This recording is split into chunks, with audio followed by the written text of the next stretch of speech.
Bismillah walhamdulillah wassalatu wassalamu ala rasulillah wa ala alihi wa sahbihi wa mawalah. Allahumma salli wa sallim wa barik ala sayyidina wa habibina wa syafi'ina wa maulana nabiyyina Muhammadin وعلى آله الطاهرين الطيبين وأصحابه الغر الميامين ومن تبعهم بإحسان إلى يوم الدين.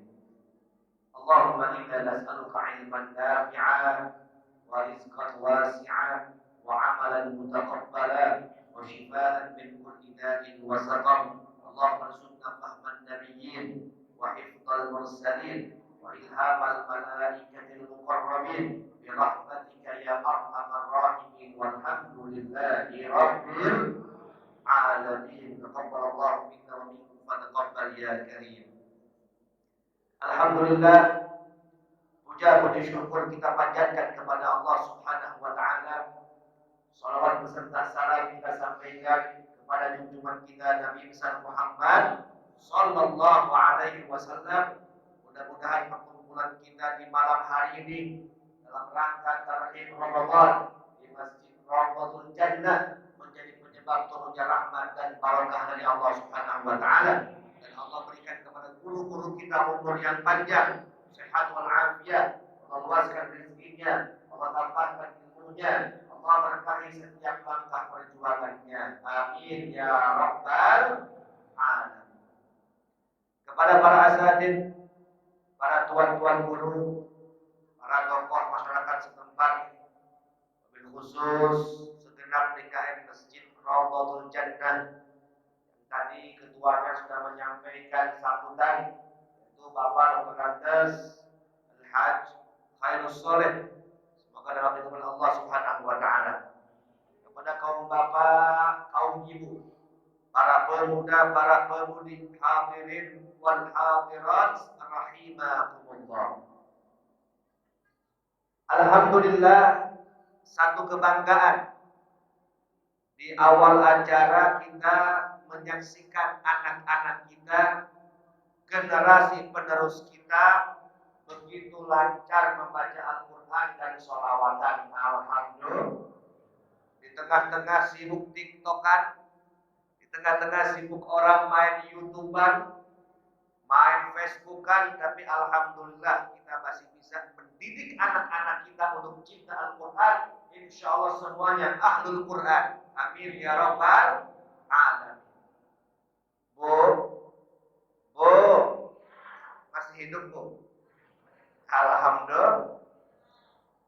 Itu luar biasa.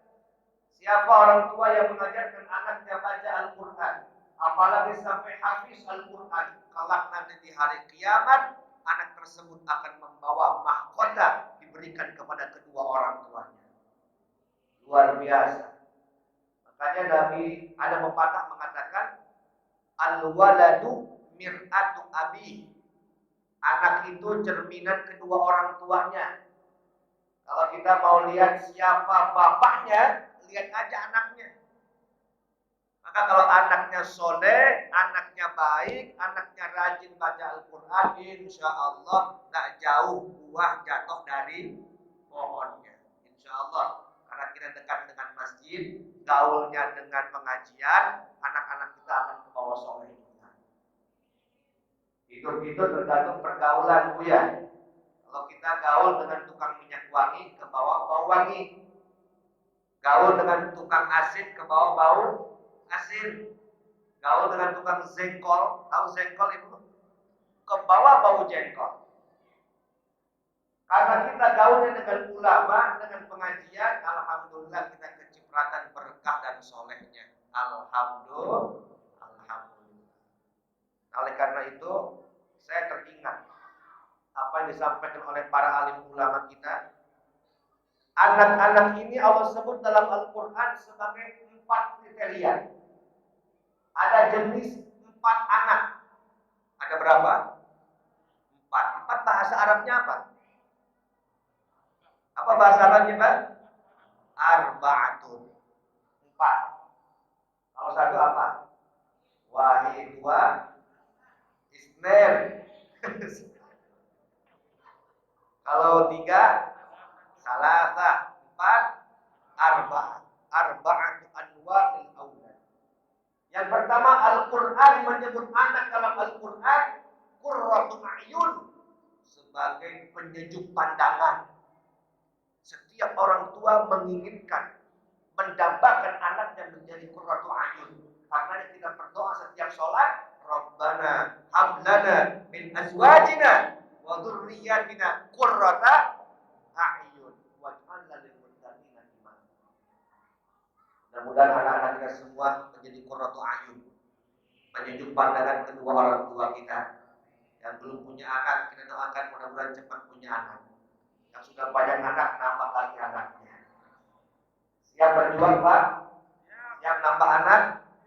Nambah anak, Pak, bukan nambah istri ya. Yang kedua, Allah sebut dalam Al-Quran kedudukan anak sebagai zinatun.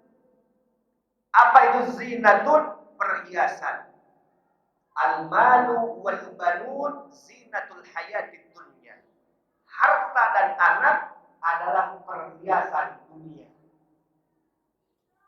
Kita melihat orang tua yang tidak betul-betul mendidik anaknya dengan baik, yang penting punya anak deh.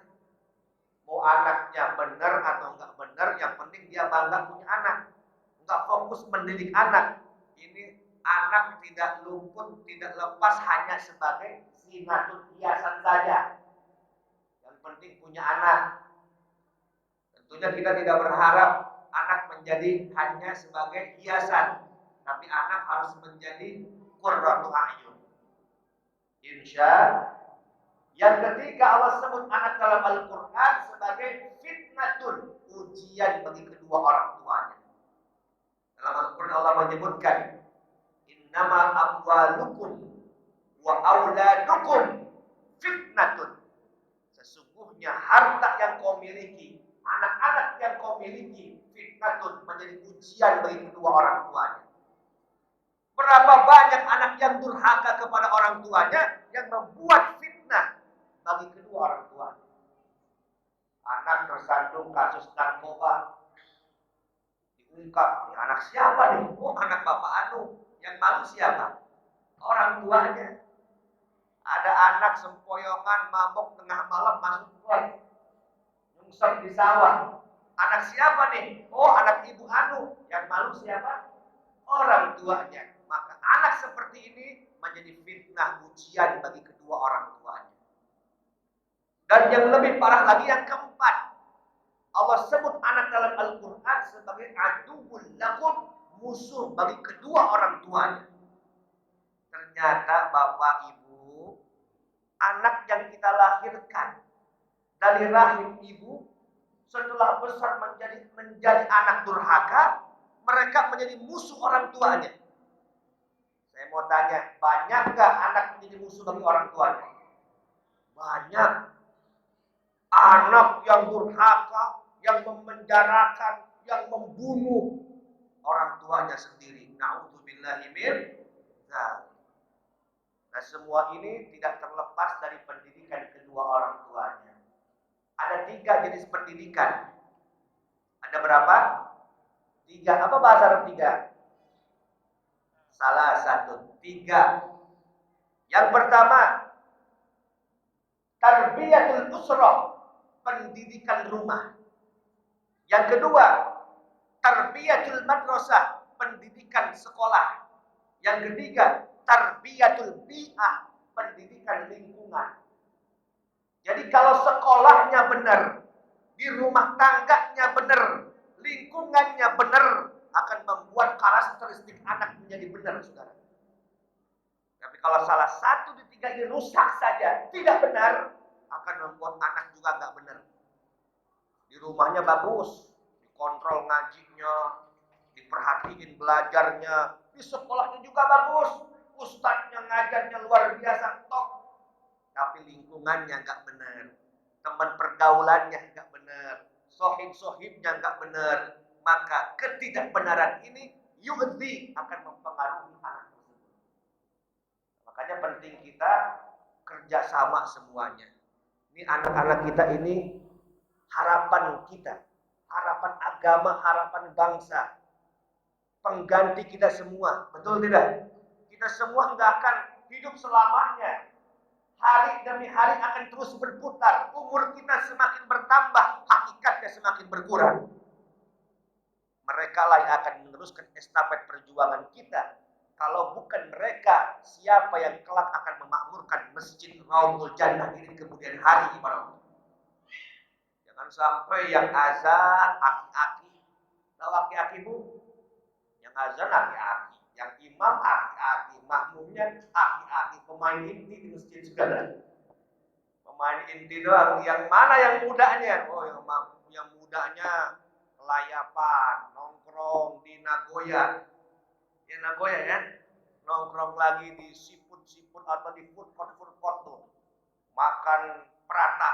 Apa namanya? Tadi saya makan prata, Bu. Parata.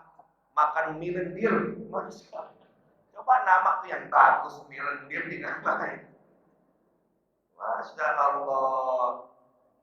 Tapi anak-anak muda inilah harapan kita. Kalau kita mau lihat Indonesia ke depan, lihatlah anak mudanya saat ini.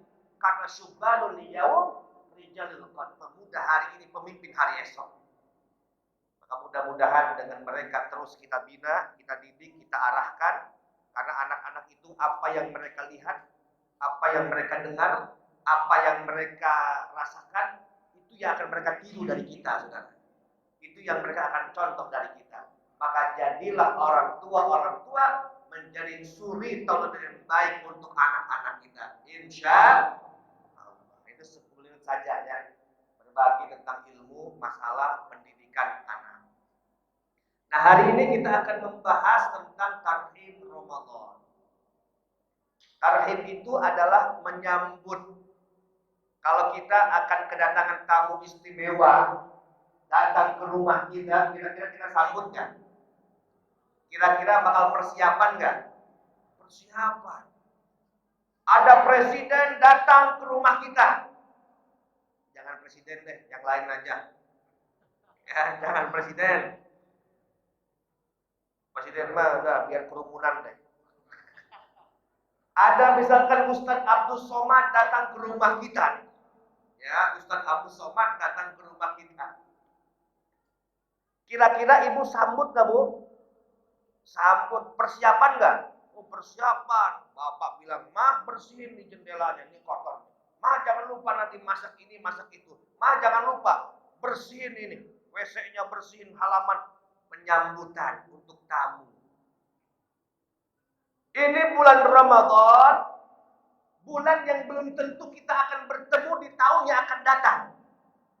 Bulan Ramadan, bulan spesial. Bahkan Nabi mengatakan, ala inna Rajab syahrullah wa sya'ban syahri wa Ramadan syahru ummati. Bulan Rajab, bulannya Allah. Bulan Sya'ban, bulanku, kata Nabi.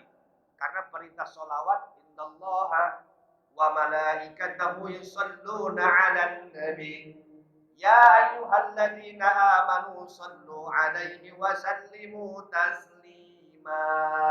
Allahumma salli wa sallim wa barik alaih. Diturunkan pada bulan Sya'ban. Saat ini kita berada di penghujung bulan Sya'ban. Tinggal 2 hari lagi kita akan memasuki bulan suci Ramadan. Insya wa Ramadan syahrul ummati. Dan bulan Ramadan adalah bulan spesial untuk umat Nabi Muhammad SAW. Karena tadi disebutkan bulan Ramadan dibuka pintu surga. Bulan Ramadan dibuka pintu rahmat. Bulan Ramadan dibelenggu setan daripada kita. Bulan Ramadan ditutupnya pintu api neraka. Bulan Ramadan, bulan Allah melipat gandakan pahala-pahala kita. Maka alangkah ruginya orang ketika akan memasuki bulan Ramadan, tamu spesial tidak mempersiapkan diri. Artinya begitu masuk Ramadan, ibadahnya sarwawawe. Nah, ini bahasa Singapura, Pak. Masuk Ramadan, ibadahnya sarwawawe, gitu-gitu kene. Nggak ada perubahan tuh. Di luar Ramadan malas, di bulan Ramadan juga nambah malas tidur terus. Orang tidak tahu diri. Ada tamu spesial, terhormat, tapi tidak mempersiapkan diri. Makanya yang pertama, modal masuk Ramadan adalah muhasabatun nafsi. Banyak introspeksi diri, muhasabah diri. Bulan suci Ramadan, suci. Suci. Maka sucikan diri kita dari penyakit-penyakit hati. Bu, Ibu, Bu. Jawabnya labbaik ya Ustaz. Nah, ini bahasa Arab nih. Ibu pernah ke Arab belum? Di Jakarta Tanah Abang banyak Arab, Bu. Labbaik ya Ustaz. Jawabnya bagaimana, Bu? Nah, mudah-mudahan semua bisa berangkat haji semuanya.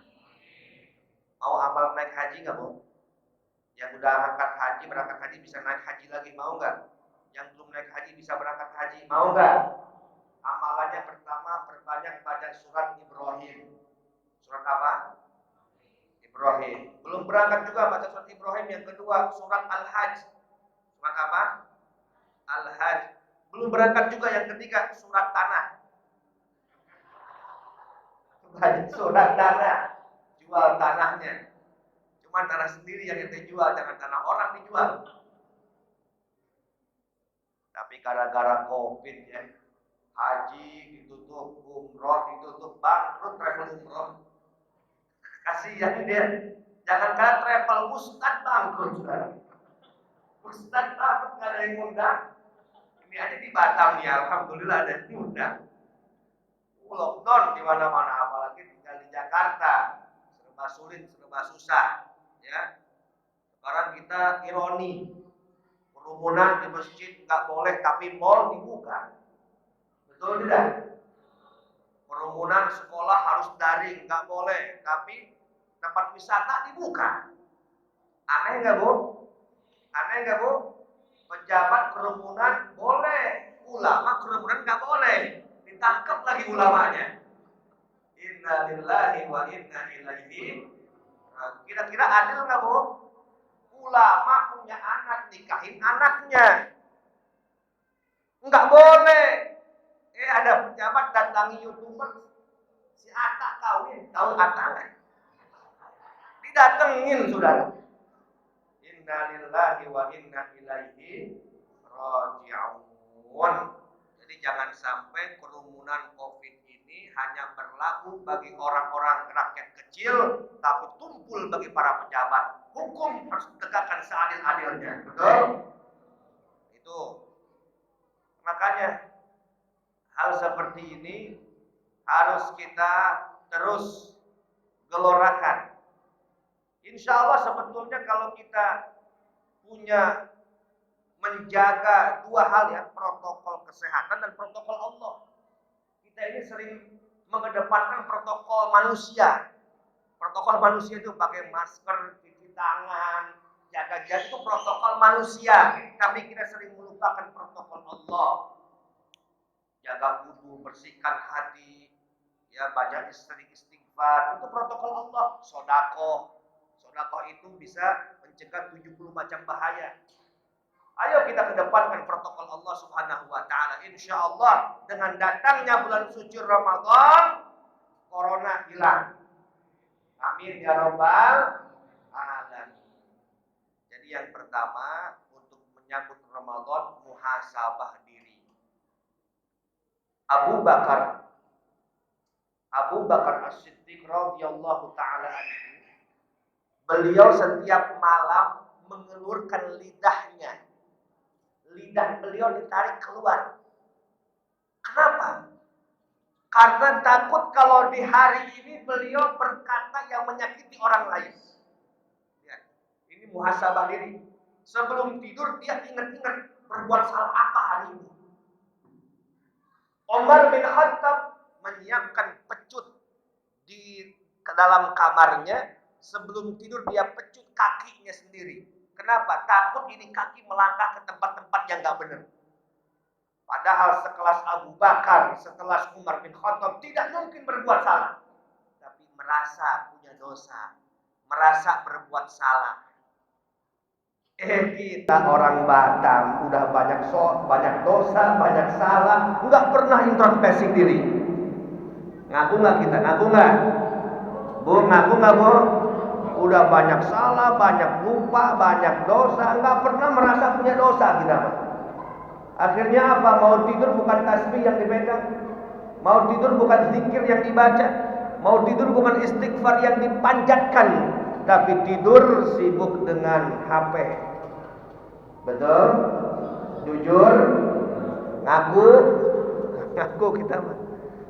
Kadang kita bangun tidur lihat pertama kali HP. Ya. Kemudian siang-siang HP, kamar mandi bawa HP, Saudara. Ada nggak yang kamar mandi bawa HP? Ada, katanya kalau nggak bawa HP muntah dia. Ada yang begitu, Bu. Masya Allah, artinya jangan kalahlah kehidupan dunia mengalahkan kehidupan akhirat. Wala tansa nasibaka minad dunya. Perhatikan kaidah, Bu. Allah katakan, jangan kau melupakan kehidupan dunia. Kenapa jangan lupakan kehidupan dunia? Karena kita hidup di alam dunia. Tapi jangan lupa, fa idza qutiyatis sholatu fantashiru fil ardh. Kalau kau sudah dirikan sholat, kalau kau sudah beribadah, baru cari dunia. Jangan cari dunia dulu, baru Allah. Allah dulu, baru dunia. Paham tidak? Jadi jangan menduakan Allah dengan pekerjaan dunia. Kedepankan Allah dulu, kedepankan ibadah terlebih dahulu. Selesai ibadah, selesai penuhi hak-hak Allah, baru cari dunia. Bertebaran di muka bumi mencari karunia Allah Subhanahu wa taala. Yang salah adalah orang yang tidak mencari akhirat, melupakan akhirat demi mencari kehidupan dunia. Al-Imam Ibnu Qayyim Az-Zawzi, beliau mengatakan ada 4 penghalang ibadah. 4 apa bahasa Arabnya? Arba'atun, ada 4. Ini saya banyak poin nih. Tadi ada poin 4 jenis anak. Ada poin lagi 3 apa tadi? 3 apa? Tuh, kadang-kadang enggak ditulis, lupa lagi, Bu. Sekarang 4 nih, 4 penghalang ibadah. 4 penghalang ibadah. Yang pertama, asyaiton. Setan ini selalu menghalangi kita untuk beribadah. Setan. Apa tugas setan? Litazyinas wa zayyana lahumus syaitanu a'malahum. Membuat pekerjaan jelek seseorang seakan-akan bagus. Itu setan, kerjaan setan. Itu jelek tapi dianggap bagus. Itu perbuatan setan. Maka setan bisa dikalahkan dengan zikir, zikrullah, mengingat Allah Subhanahu wa taala. Afdhalu dzikri fa'lam annahu la ilaha illallah. La ilaha illallah. Dengan membaca zikir akan membuat benteng dalam hati kita. Nabi pernah memberikan perumpamaan orang yang tidak pernah berzikir bagaikan rumah tanpa pintu dan jendela. Pak, ini perumahan semua sini ya. Insyaallah berkah perumahan semuanya. Ini perumahan kalau nggak ada pintu sama jendela, apa yang terjadi? Oh, semua masuk.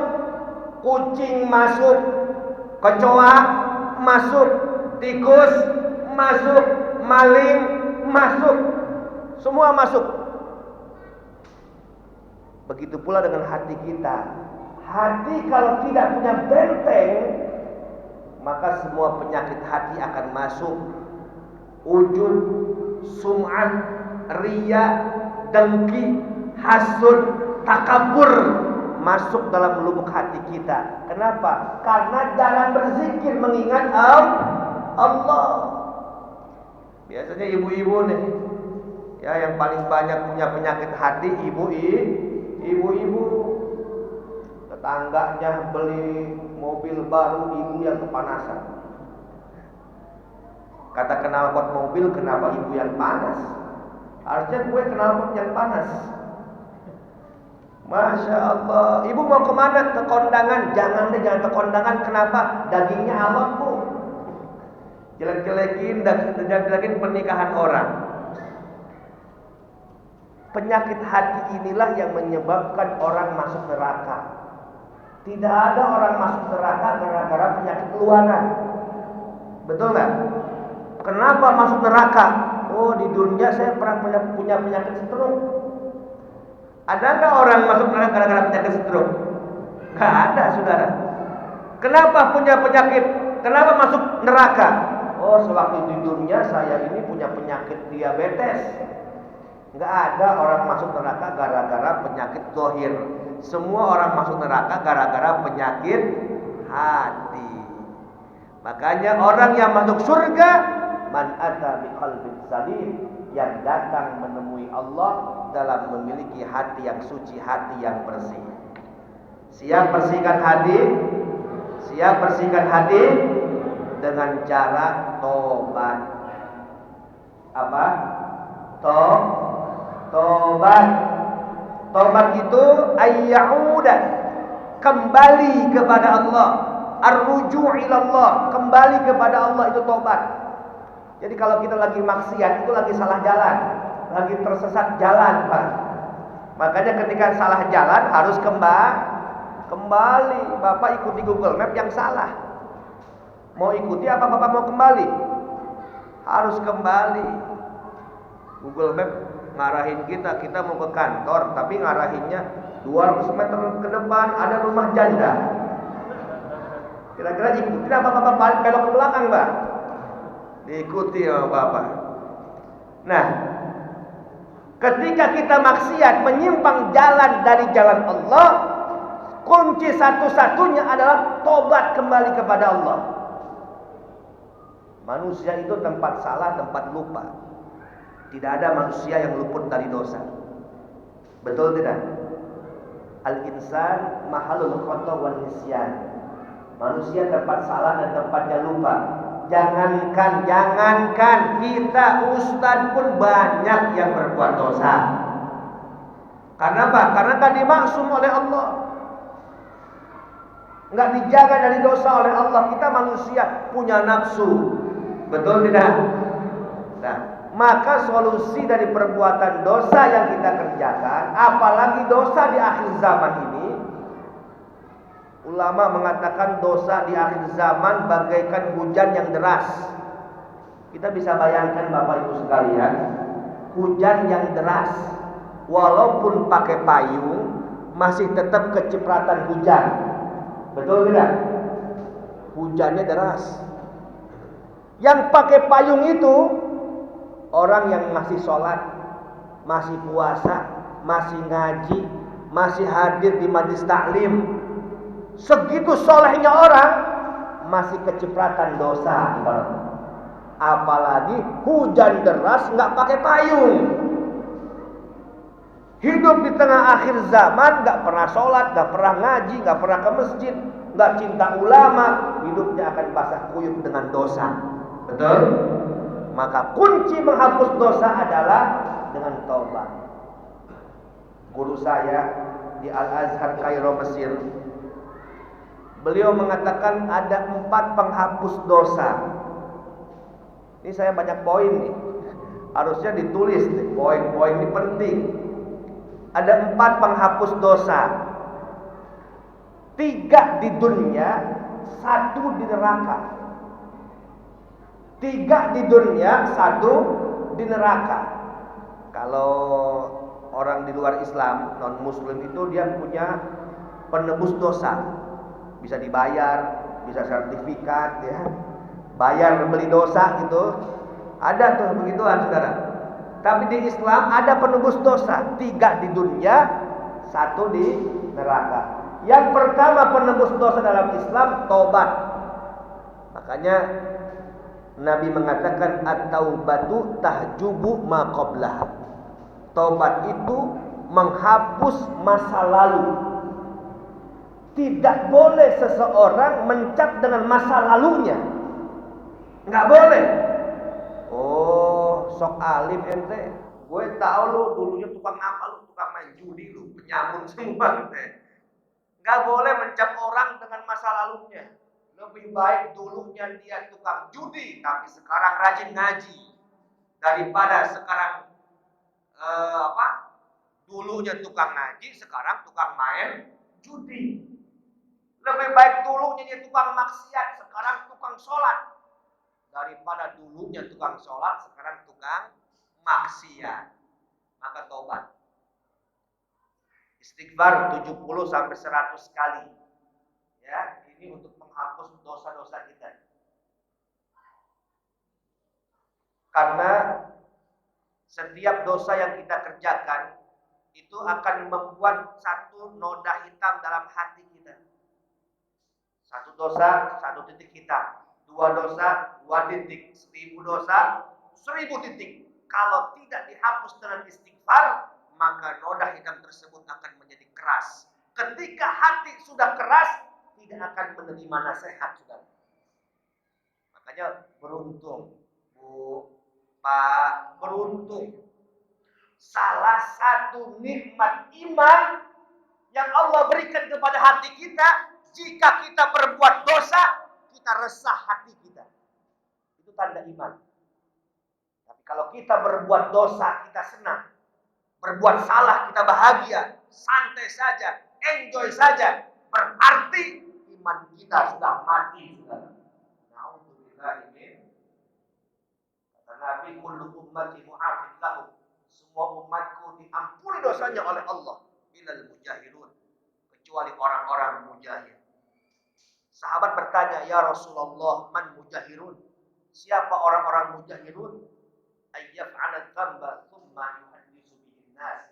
Yaitu orang yang berbuat dosa kemudian menceritakan dosanya kepada orang lain. Itu orang mujahirun, tidak akan diampuni dosanya oleh Allah. Berbuat dosa bangga. Berbuat dosa cerita sama orang. Sudah Allah tutup, dia cerita sama orang, saudara. Tahu nggak, gue semalam nih, wah, kena goyah nih. Cerita dia udah berbuat maksiat, bangga dengan maksiatnya tidak akan diampuni oleh Allah Subhanahu wa taala. Maka ketika kita berbuat dosa, buru-buru beristighfar. Insya semua astagfirullah rabbal baraya, astagfirullah minal khataya, astagfirullah, astagfirullah minal khataya, astagfirullah, astagfirullah minal khataya. Alhamdulillah. Jadi penebus dosa yang pertama apa? Pertama apa? Taubat. Yang kedua, penghapus dosa adalah amal soleh. Apa, Bu?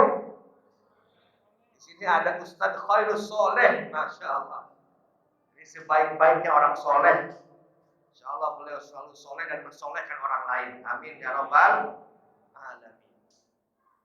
Allah mengatakan innal hasanati yudhibnas sayyi'at. Amal soleh, amal baik akan menghapus perbuatan yang jelek. Oh, dulu saya tukang maksiat Pak Ustaz, ya. Dulu saya pernah berbuat mungkar, ya. Bagaimana cara menghapusnya? Ganti amalan jelek yang masa lalumu dengan kebaikan saat ini kau kerjakan. Nabi mengatakan wa atbi'is sayyi'atal hasanata tamhuha. Iringilah perbuatan jelek dengan perbuatan baik, karena perbuatan baik akan menghapus dosa-dosa yang jelek. Jadi jangan pesimis, dalam Islam itu tidak ada kepalang. Wah, gua mah kepalang hancur deh. Gua mah udah kepalang dosa, kepalang rusak, nggak boleh. Selama masih hidup, selama masih bernapas, Allah membuka pintu tobat lebar-lebar. Sebesar apapun dosa yang kita miliki, ampunan Allah lebih besar daripada salah-salah kita ibadah Allah. Makanya Allah katakan, la taqnatu min rahmatillah. Jangan kau putus asa dari rahmatnya Allah. Jangan putus asa dari rahmat Allah. Kalau seorang pelacur saja yang memberikan minum bagi seekor anjing yang kehausan, kemudian dia tobat dan mati, masuk surga, apalagi kita yang sering sholat, sering ngaji, sering puasa, dengerin pengajian, ditambah lagi sering sodakoh, pasti Allah berikan pintu masuk surganya Allah Subhanahu wa ta'ala. Jangan pesimis. Terus amal soleh lakukan oleh kita. Ya. Khairul a'mali adwamuha wa iqalla. Sebaik-baiknya amal itu yang dikerjakan secara rutin walaupun sedikit. Itu sebaik-baiknya amal. Enggak perlu banyak, tapi rutin. Daripada banyak, sakapeng. Tahu sakapeng enggak? Ini bahasa Jerman tuh. Sakapeng itu apa ya bahasa Indonesia sakapeng ini? Lama lah dia enggak kerjakan lagi ibadah Allah. Ya, nah ini jangan seperti itu, ngaji 1 juz tapi setahun sekali ngajinya. Lebih baik ngaji 1 lembar tapi setiap waktu sholat. Itu sebaik-baiknya amal, sedikit tapi continue.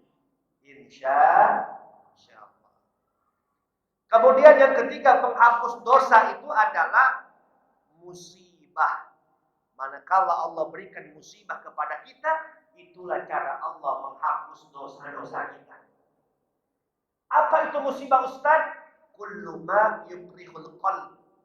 Segala sesuatu yang dibenci hati. Hati nggak suka. Anak meninggal, hati nggak suka. Rumah dirampok, hati nggak suka.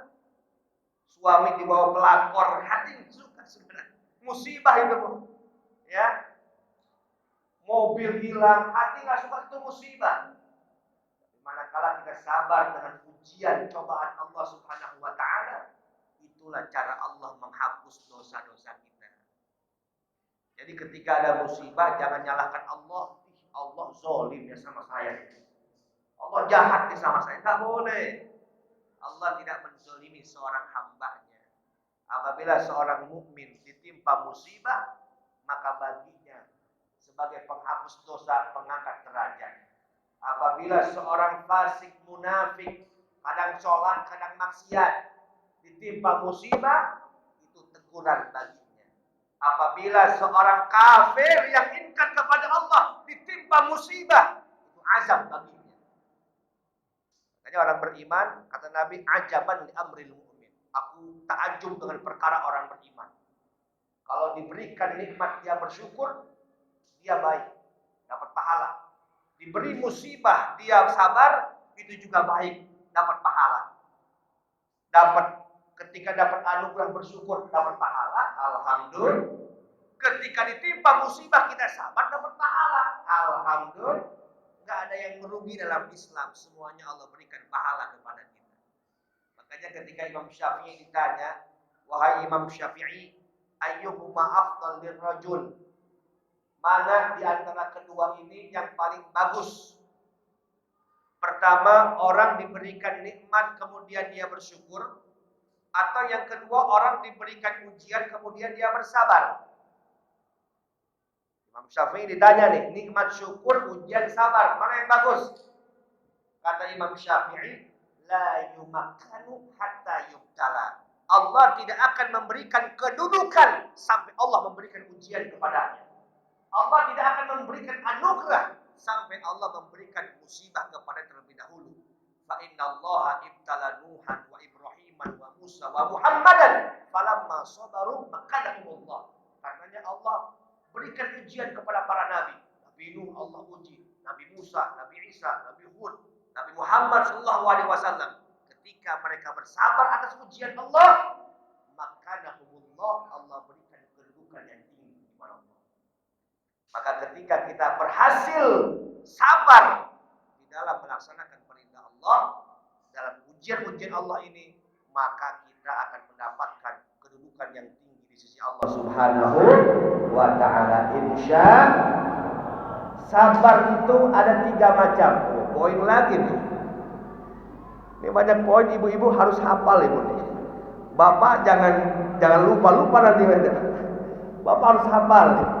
Kata Imam Syafi'i, al-ilmu saydun wal kitabatu qayyiduhu. Ilmu itu bagaikan buruan. Wal kitabatu qayyiduhu. Dan tulisan itu pengikatnya. Alangkah bahlulnya orang sudah mendapatkan buruan, capek-capek dan nangkepin buruan nih, dilepas lagi nggak diikat. Kita capek-capek nih ngejar ayam kita kejar nih. Udah dapat nggak diikat, kabur nggak ayamnya? Kabur. Kalau bahasa Singapurnya capek gawe teka pakai. Capek-capek dia ngejar, tapi nggak berhasil, nggak manfaat saudara. Nah makanya sama ilmu juga bagaikan buruan.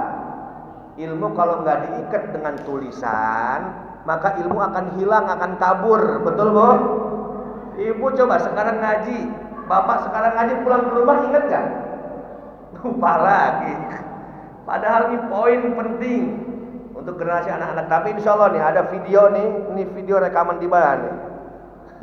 Nanti insya Allah disiarkan di YouTube-nya Rotul Jannah atau kawan-kawan yang ada di sini. Insya Allah. Tadi saya mau bilang apa? Oh, jenis sabar. 3 jenis sabar. Yang pertama as-sabru 'alal ma'mur. Sabar dari apa yang diperintah. Allah perintahkan sholat, sabar. Allah perintahkan puasa Ramadan, siang-siang bolong, lapar, sabar. Ya, siang bolong lihat kecoa kayak kurma, saudara. Ya, siang bolong lihat penampungan air apa dim ya, apa? Dum apa dim? Dam. Oh, maaf ya. Bukan dim, bukan dum, dam ternyata. Penampungan dam kayak cincau. Kalau puasa tuh, ya, masya Allah anak-anak kita makan sirup ABC warna oranye tuh enak betul kayaknya. Tapi sabar dalam puasa ini, sabar. Allah uji kita dalam ibadah. Uji. Qiyamul lail, hidupkan di malam hari kita untuk beribadah kepada Allah. Bangun di tengah malam. Orang lain tidur, kita bangun. Capek, ngantuk, sabar. Sabar dalam perintah Allah. Yang kedua, as-sabru 'alal mahdzur. Sabar atas apa yang dilarang oleh Allah. Allah melarang judi, sabar. Walaupun banyak perjudian. Allah melarang menenggak minuman keras, sabar. Ya, jangan berambisi untuk investasi akhirnya legalkan miras. Jangan, sabar. Sabar dalam segala macam yang dilarang oleh Allah. Dari kemungkaran, kemusyrikan, sayyi'at, dhalalat, mukhalafat, sabar. Dan yang ketiga, as-sabru 'alal maqdur. Sabar atas apa yang ditakdirkan oleh Allah. Sabar. Allah takdirkan kita, mungkin ada usaha kita yang sedikit anjlok ke bawah, sabar sambil kita memperbaiki diri kita dan introspeksi diri. Karena tidak mungkin Allah memberikan musibah ujian kecuali kesalahan diri kita sendiri, ibadah Allah. Sabar dalam perintah, sabar dalam larangan, dan sabar dalam takdir. Pak Ustadz, bisa nggak takdir dirubah? Bisa. Takdir itu ketetapan Allah. Bisa nggak dirubah? Bisa. Dengan cara apa? Doa. Nabi mengatakan la yuraddul qada, tidak bisa dirubah qada dan qadar illa bidu'a, kecuali dengan doa. Allah takdirkan seorang hamba besok sakit, tapi malam hari dia munajat kepada Allah, ya Allah berikanlah saya sehat walafiat, panjangkan umur saya, kuatkan badan saya. Karena doa yang dia panjatkan, Allah rubah takdirnya, saudara. Allah takdirkan besok dia harus kecelakaan, harus meninggal dunia. Tapi di malam hari dia munajat kepada Allah, berdoa dia sebelum berangkat naik mobil misalkan. Subhanalladzi sakhkhara lana hadza wa ma kunna lahu muqrinin wa inna ila rabbina lamunqalibun. Allahumma fadna wa sallimna fi tariqina wa ruju'ina jami'an. Baca doa safar. Ya Allah